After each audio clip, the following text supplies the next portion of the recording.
नमस्कार। आज हम डिस्कस करेंगे HPSSC का प्रीवियस पेपर। जो HPSSC का प्रीवियस पेपर है इसका हम अब 2-3 सेक्शन डिस्कस करने की कोशिश करेंगे और हर एक सेक्शन को डिटेल से भी समझेंगे। पिछले कल हमने HPG के डिस्कस किया था, उससे पिछले कल भी हमने HPG की ही डिस्कस किया था।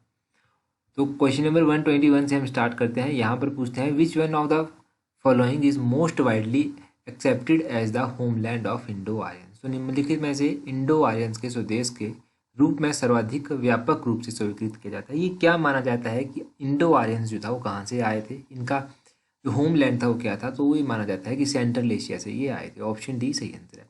अगर आपको ध्यान हो तो HPG के में भी हमने इस तरह का क्वेश्चन पढ़ा था कि Aryans came to India from, तो कहाँ से आए थे, वो सेंट्रल एशिया से आए थे। ये तो आर्यों के बारे में हो गया। अब कुछ और क्वेश्चन जो हैं यहाँ से बनते हैं, अब आपको पता होने चाहिए वो क्वेश्चंस भी। देखो, आर्यों को माना जाता है कि जब आर्य यहाँ पर जो ऋग्वैदिक आर्य थे ना, वो थोड़ा सा अस्थाई थे, उनका प्रारंभिक जीवन थोड़ा सा अस्थाई रहा था, वो स्थिर नहीं था। और कहा जाता है कि आर्यों की जो अधिकांश लड़ाइयाँ थी ना, वो गाय माता को लेकर होती थी। गायों को लेकर जो था इनकी अधिकांश लड़ाइयाँ होती थी। सबसे धनी व्यक्ति जो था उसको गोमत कहा जाता था, और जो राजा होता था उसको गोपति कहा जाता था। ये क्वेश्चन HPSSC पूछ सकता है, इनफैक्ट 1-2 बार पूछे भी गए हैं, तो आपको ध्यान रखना है। 122 में पूछते हैं the whole area of Harappan culture represent आ। तो हड़प्पा संस्कृति का संपूर्ण क्षेत्र प्रतिनिधित्व करता है, ये किसका प्रतिनिधित्व करता है। 122 का जो है वो ऑप्शन सी सही आंसर होगा, ट्राइंगल एरिया। ये एक त्रिकोणीय क्षेत्र को जो है वो रिप्रेजेंट करता है। अब हड़प्पन पीरियड के बारे में और भी क्वेश्चन बनते हैं। पहले तो आप हड़प्पा के बारे में ही जान लीजिए। हड़प्पा जो है वो रावी नदी के किनारे बसा हुआ था, और दयाराम साहनी के द्वारा जो था इसकी खोज की गई थी। अब देखो, सिंधु घाटी सभ्यता के बारे में भी आपने सुना है। सिंधु घाटी सभ्यता के बारे में सबसे अच्छी बात कही जाती है कि यहाँ पर जो था वो नगर योजना थी, मतलब यहाँ पर अर्बन जो था, अर्बन क्राइटेरिया के रूप में जो था वो बसाया हुआ एक शहर के रूप में था ये। और यहाँ पर जो था वो जल का निकास था, यानी कि उसकी पूरी प्रणाली जो था वो बनाई गई थी। एक सिविलाइज्ड सोसाइटी आप कह सकते हैं सिंपल फॉर्म में, तो ये थी। बाकी हड़प्पा की खोज किसने की थी? हड़प्पा की खोज जो था आपको पता चल गया कि दयाराम साहनी ने की थी। मोहनजोदड़ो की खोज किसने की थी? मोहनजोदड़ो की खोज जो था वो रखालदास बनर्जी ने की थी। मोहनजोदड़ो सिंधु नदी के किनारे बसा हुआ था। आगे पूछते हैं यहाँ पर Shravasti was the capital of. तो श्रावस्ती किसकी कैपिटल थी? अब देखो, श्रावस्ती किसकी कैपिटल थी? 123 का ऑप्शन डी सही आंसर है, कौशला। कौशल की राजधानी थी श्रावस्ती। आपने महाजनपद कई बार पढ़े होंगे, अगर नहीं भी पढ़े हैं तो मैंने अपने पहले की वीडियोस में कई बार बताए हैं। अब देखो, महाजनपद के बारे में ही ये क्वेश्चन है, क्योंकि ये जो कौशल था ये एक महाजनपद था और इसकी राजधानी जो था वो श्रावस्ती में थी। और भी इंपॉर्टेंट महाजनपद हैं और उनकी राजधानियाँ कहाँ कहाँ पर थी। मगध महाजनपद की राजधानी राजगृह में थी। अंग जनपद की राजधानी चंपा में थी। काशी महाजनपद की राजधानी वाराणसी में थी। गांधार महाजनपद की राजधानी तक्षशिला में थी। वत्स महाजनपद की राजधानी कौशाम्बी में थी। और देखिए, मल्ल एक महाजनपद था, इसकी राजधानी कुशीनारा में थी। ये तो मैंने कुछ इंपॉर्टेंट बता दिए, और भी बहुत ज़्यादा हैं, परंतु मैंने इंपॉर्टेंट बता दिए जो एग्जाम में अभी तक पूछे गए हैं। 124 में पूछा गया है which ruler build the famous rock cut temple of Shiva at Ellora. तो एलोरा में जो शिव का प्रसिद्ध रॉक कट टेम्पल है वो किसने बनवाया है? तो ये मंदिर किसके द्वारा बनवाए गए हैं? ये कृष्णा प्रथम के द्वारा बनवाए गए हैं, कृष्णा फर्स्ट के द्वारा बनवाए गए हैं। ऑप्शन ए इसका सही आंसर है। अब देखो, एलोरा से आपको एक बात याद आई होगी कि हिमाचल में जो मसरूर रॉक का टेम्पल है, कहाँ पर? डिस्ट्रिक्ट कांगड़ा में, उनको एलोरा ऑफ हिमाचल भी कहा जाता है। ये क्वेश्चन आपने वो यहाँ से जान लिया। अब यहाँ से और भी क्वेश्चन बनते हैं। ये जो कृष्ण प्रथम था ना, ये राष्ट्रकूट शासक हुआ करता था। तो राष्ट्रकूट वंश की स्थापना किसने की थी? राष्ट्रकूट वंश की स्थापना जो था वो दंती दुर्ग के द्वारा की गई थी। उसके बाद दंती दुर्ग के ने इसकी स्थापना की। उसके बाद कृष्ण प्रथम आया। कृष्ण प्रथम ने जो था वो एलोरा के प्रसिद्ध कैलाश मंदिर जो था इनका निर्माण करवाया। कई बार एक ये क्वेश्चन पूछ लिया जाता है कि कांची के जो कैलाशनाथ मंदिर हैं और महाबलीपुरम के जो शोर मंदिर हैं उनका निर्माण किसने करवाया था? तो उनका निर्माण जो था वो नरसिंह वर्मन द्वितीय ने करवाया था। तो ये 2-3 क्वेश्चन यहाँ से बने। अगला क्वेश्चन है 125। यहाँ पर पूछते हैं which of the following Sultan road the his autobiography. तो ऐसा कौन सा सुल्तान था जिसने अपनी आत्मजीवनी लिखी थी? तो ऐसा सुल्तान जिसने अपनी ही आत्मजीवनी लिख डाली थी वो था फिरोज तुगलक। फिरोज शाह तुगलक जो है वो सही आंसर है, इसका ऑप्शन बी। अब फिरोज शाह तुगलक के बारे में थोड़ा सा जानते हैं। अभी आपको ध्यान हो तो क्लरिकल का एग्जाम हुआ था, उसमें क्या क्वेश्चन पूछा गया था कि ऐसा कौन सा शासक था जिसने अपने कार्यकाल के दौरान जो था वो कैनाल इरिगेशन के ऊपर जोर दिया था, यानी कि नहरों से जो सिंचाई होती है उसके ऊपर जोर दिया था। तो फिरोज शाह तुगलक ने जो था वो कैनाल इरिगेशन के ऊपर बल दिया था। ये आपने याद रखना, ये मोस्ट इंपॉर्टेंट क्वेश्चन है, तो इस क्वेश्चन को आप ध्यान रखिएगा। 2 क्वेश्चन आपके बन गए फिरोज शाह तुगलक के बारे में। तुगलक वंश की स्थापना किसने की थी? तो तुगलक वंश की स्थापना जो था वो गयासुद्दीन तुगलक के द्वारा की गई थी। देखो पानीपत का पहला युद्ध 1526 में हुआ था ना, बाबर ने किया था ये। तो बाबर ने जो था उसमें इब्राहिम लोदी को हराया था, ये भी आप ध्यान रखिए। यहाँ से इब्राहिम लोदी यहाँ पर दिया गया है, तो मुझे लगा कि आपको पता होना चाहिए इसके बारे में। आगे 126 में क्या पूछते हैं, who is consider the second founder of Maratha state. तो इस क्वेश्चन को फाइनल आंसर की के अकॉर्डिंग स्क्रैप कर दिया गया है, तो अब हम इसको डिस्कस नहीं करेंगे। आगे पूछते हैं what was the symbol of स्वदेशी मूवमेंट। तो स्वदेशी जो आंदोलन था उसका चिन्ह क्या था? देखो स्वदेशी आंदोलन जो था उसका चिन्ह क्या था, ये क्वेश्चन शायद किसी क्लरिकल के एग्जाम में भी एक बार पूछा गया था अभी कुछ टाइम पहले। तो उसका चिन्ह क्या था? क्वेश्चन नंबर 127 का ऑप्शन डी चरखा जो है वो सही आंसर है। चरखा इसका सही आंसर है। कुछ लोग गांधी कैप को लेकर कंफ्यूज हो जाएंगे, कुछ लोग खादी क्लोथ्स को लेकर कंफ्यूज हो जाएंगे, परंतु अब चरखा जो है इसका सही आंसर था, ये याद रखिए। देखो स्वदेशी आंदोलन क्यों स्टार्ट किया गया था, मैं इसको बेसिक आपको समझा देता हूँ। लॉर्ड कर्जन का नाम आपने सुना है ना। लॉर्ड कर्जन ने क्या कहा था कि हम बंगाल का विभाजन करेंगे, 1905 में ये कहा था। तो लॉर्ड कर्जन का विरोध करने के लिए ही जो था ना ये स्वदेशी आंदोलन चलाया गया था। स्वदेशी आंदोलन कब हुआ था? 1905 में ही हुआ, क्योंकि 1905 में ही इन्होंने विरोध करने का डिसाइड किया था लॉर्ड कर्जन का। 1905 में जो था वो इंडियन नेशनल कांग्रेस का सेशन भी हुआ। ये जो सेशन जो था वो किसके द्वारा प्रिजाइड किया गया था, इसके प्रेसिडेंट कौन थे? तो गोपाल कृष्ण गोखले जो था इसके प्रेसिडेंट थे। और ये सेशन कहाँ पर हुआ? ये बनारस में कंडक्ट करवाया गया था। अगला क्वेश्चन देखते हैं 128। यहाँ पर पूछा गया है who made the Deepavali declaration and ban. तो ये दीपावली घोषणा थी ये किसने की थी और कब की थी? तो क्वेश्चन नंबर 128 की बात करें तो ऑप्शन सी इसका सही आंसर है। ये लॉर्ड इरविन ने की थी और 1929 में की गई थी। लॉर्ड इरविन ने की थी, याद रखिएगा, दीपावली डिक्लेरेशन, और 1929 में की थी। अगर आप लॉर्ड इरविन के बारे में जानेंगे तो ये 1926 से लेकर 1926 से लेकर जो था वो 1931 तक जो था ये वायसराय रहे थे। अब 1926 से लेकर 1931 तक रहे, 1929 में तो इन्होंने दीपावली डिक्लेरेशन कर दी। ये जो गांधी इरविन समझौता हुआ था 1931 का, ये भी इन्हीं के कार्यकाल के दौरान हुआ था। ये जो गांधी इरविन समझौता था 1931 का, इनके कार्यकाल के दौरान हुआ। गोलमेज सम्मेलन के बारे में आपने सुना होगा, तो पहला जो गोलमेज सम्मेलन था 1930 का वो भी इन्हीं के कार्यकाल के दौरान हुआ था। तो ये 3 घटनाएं आपको इनके बारे में याद रखनी है। एक तो दीपावली डिक्लेरेशन हो गया, गोलमेज का पहला सम्मेलन हो गया, गांधी इरविन समझौता हो गया, ये सब याद रखना है। आगे देखते हैं आगे क्या पूछा गया है। आगे पूछते हैं लॉइस इज एन एग्जाम्पल ऑफ। तो लॉइस जो है वो किसका एक उदाहरण है? तो क्वेश्चन नंबर 129 का ऑप्शन बी सही आंसर है। एओलियन रॉक्स का ये एग्जाम्पल है।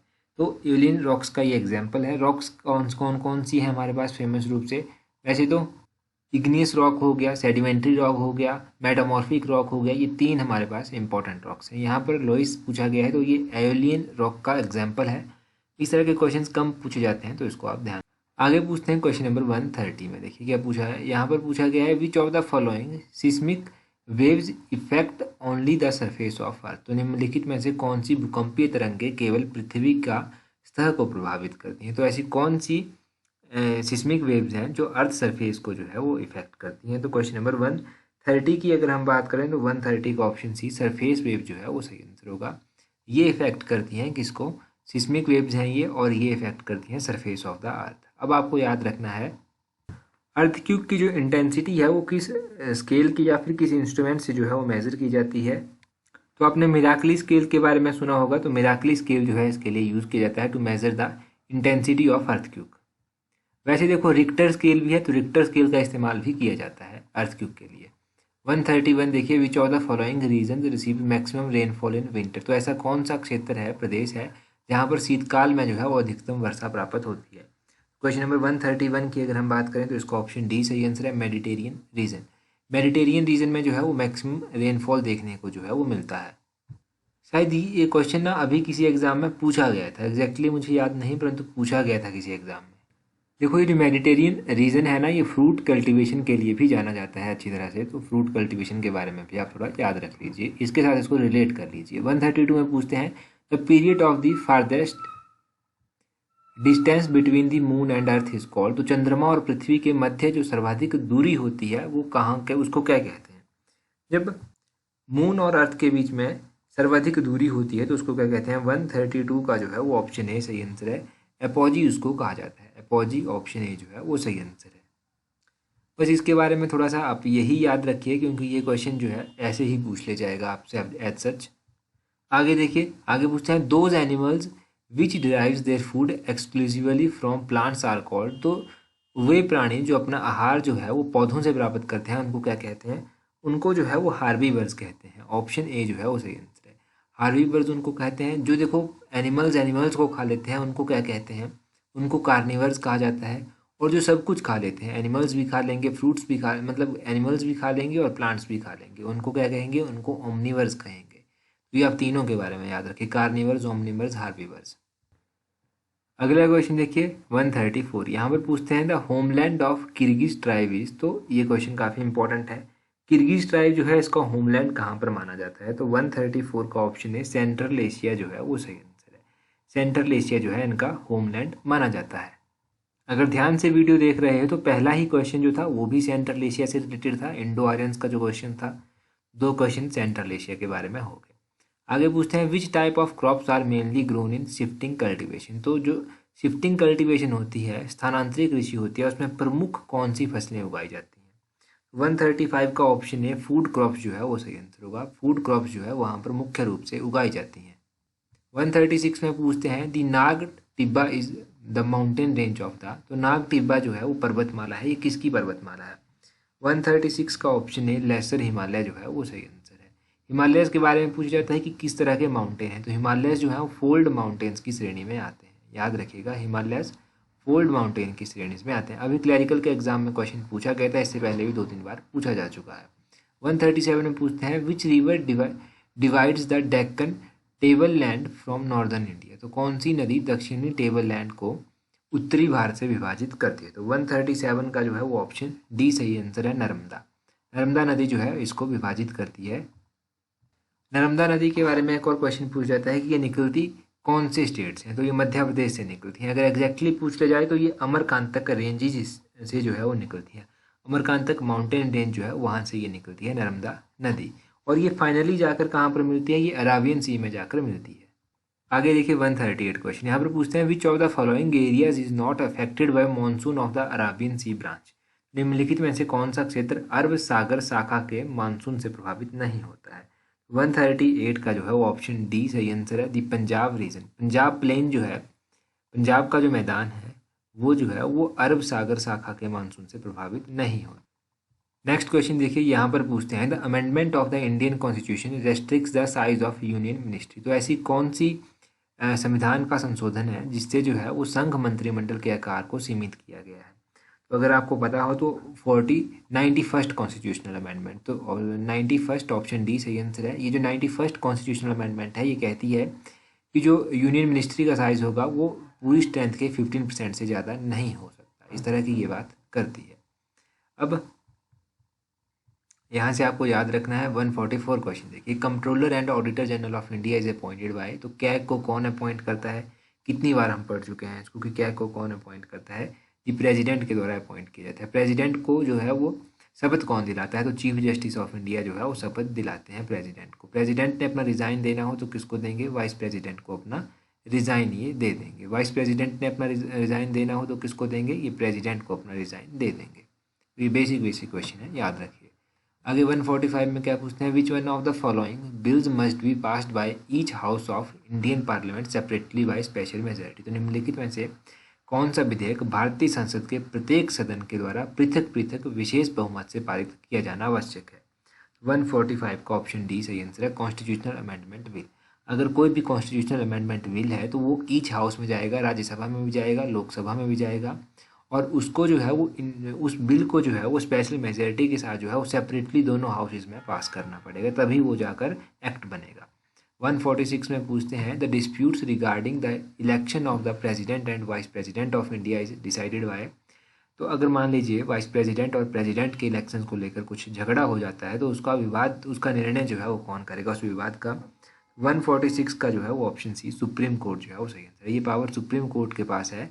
सुप्रीम कोर्ट जो है उसके ऊपर फिर डिसाइड करेगा कि अब इसका क्या किया जाए। आगे पूछते हैं NABARD was established during which 5 year plan. तो नाबार्ड की स्थापना जो था वो किस 5 वर्षीय योजना के दौरान की गई थी? अगर नाबार्ड की आप बात करेंगे तो नाबार्ड की जो एस्टेब्लिशमेंट थी वो 6th 5 ईयर प्लान के दौरान की गई थी। ऑप्शन सी सही आंसर है, 6th 5 ईयर प्लान। अब नाबार्ड का पूरा नाम जान लीजिए। उससे पहले अगर अभी तक आपने हमें टेलीग्राम पर ज्वाइन नहीं किया है तो टेलीग्राम पर ज्वाइन कर लीजिए। ये टेलीग्राम पर ज्वाइन करने के लिए आप इस तरह से @allexam31 जो है वो सर्च कर सकते हैं। टेलीग्राम का चैनल हमारा आपको मिल जाएगा। टेलीग्राम पर हमारे 11,000 से अधिक फॉलोअर हैं, तो आपको इजीली मिल जाएगा। टेलीग्राम के अलावा एक और इम्पॉर्टेंट इन्फॉर्मेशन आपके लिए ये है कि कंप्यूटर के क्वेश्चंस हम इवनिंग में डिस्कस कर रहे हैं, तो वो कंप्यूटर के क्वेश्चंस ज़रूर देखिएगा अगर आपने जियो का पेपर या फिर कोई भी कंप्यूटर से रिलेटेड पेपर भरा है। बाकी दूसरे चैनल का लिंक भी नीचे डिस्क्रिप्शन बॉक्स में है, आप वहाँ पर भी हमें सब्सक्राइब कर सकते हैं। Come back to NABARD. NABARD का पूरा नाम है national bank for agriculture and rural development. ये नाबार्ड का पूरा नाम है। नाबार्ड की स्थापना कब की गई थी, ये काफ़ी इंपॉर्टेंट है। नाबार्ड की स्थापना देखिए कब की गई थी, 1982 में जो था वो नाबार्ड की स्थापना की गई थी। नाबार्ड का हेडक्वार्टर कहाँ पर स्थित है, नाबार्ड का हेडक्वार्टर जो है वो मुंबई महाराष्ट्र में स्थित है। अब आपको कमेंट करके बताना है कि स्टेट बैंक ऑफ इंडिया का हेडक्वार्टर कहाँ पर है और स्टेट बैंक ऑफ इंडिया का पुराना नाम क्या था। ये आप कमेंट करके जल्दी से बता दीजिए। So that's all for today. Thank you very much for watching and listening it very patiently.